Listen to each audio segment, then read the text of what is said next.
Expresso, we always want to make you smile, make you want to feel good, and we do so best with music a lot of the time. And today, my lovely, we get to chat to a young lady who is changing the game of Afro pop. She has always had such deep-rooted, I will say, things in music when it comes to her family. Because if you did not know, here's something to learn about ZhuriX, is that her late grandmother was a backing vocalist for the late Miriam Makeba. And this morning, we get to know the queen that is doing the things that need to be done, not just in Afro pop, but other genres as well. I'm talking about ZhuriX. Let's give her a feel-good welcome, please, everyone. How are you, Zuri? I'm all right, thanks. And yourself? Amazing, thank you. Babe, I feel like you are somebody who has such a beautiful story to tell. And I think that we're going to get to that in a little bit because it all started even before you were born. And I have to ask you, did your grandmother ever tell you any stories? Not really. She didn't tell me any stories. Well, most of the stories actually came from my mother. Oh, yes. So I don't really have any stories from my grandmother. Yes, so it was almost like passed down through your mom. It was. That's adorable. Yes. But you were always destined for greatness. I feel like that's what it is. It's been in your blood. Yes. Speak to me a little bit about you and what age you kind of, came to understand that I have a gift and it's something I need to actually work on. Okay, so with music, I come from a very musical family, and we've always had music in the family, but no one wanted to pursue it professionally. Okay. And I think it was when I was, 14. Oh, wow. And I started writing songs. Yeah. And I came to Joburg, and I was like, I'm going to be this big superstar and all that. But officially working on music professionally, I started when I was 19. Sure. I started recording when I was 19. Wow. Yes. And how has the journey been so far?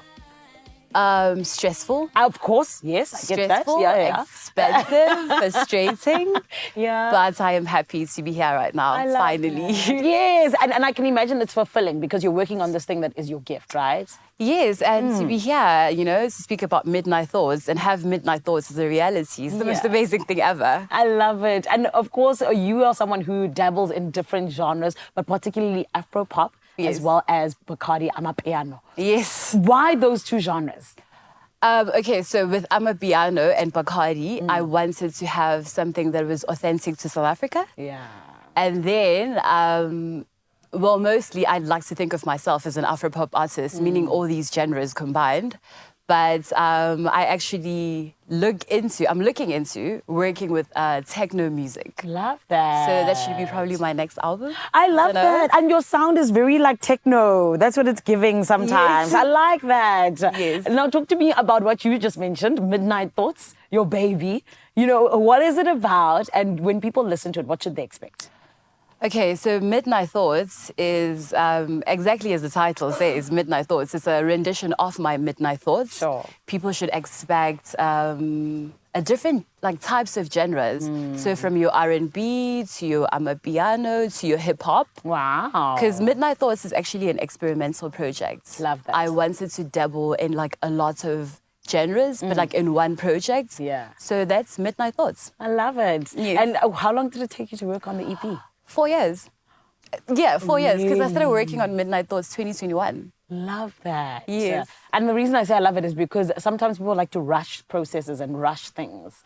Yeah, I think honestly it takes forever to get inspo to make a song, and then it takes another forever to record, master, and all that kind of jazz. Yes, I love it. And what's your favorite track off of Midnight Thoughts? It's very difficult.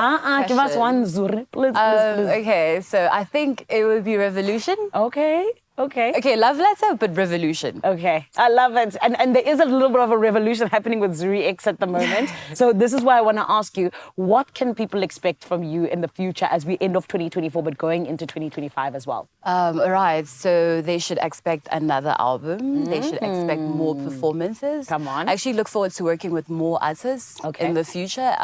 It's one of my major things right now. In the next project, to collaborate with a lot of African artists, hopefully. Yeah.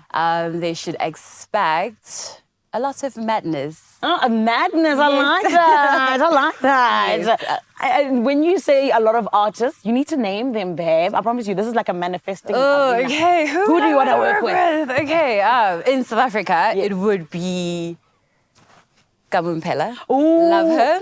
Obsessed with her. Oh, me too. Right? Oh, my word. Kamu, Yes. Blackie. Oh, love him as well. and Nasty Dope. I like that. That's a nice hit list.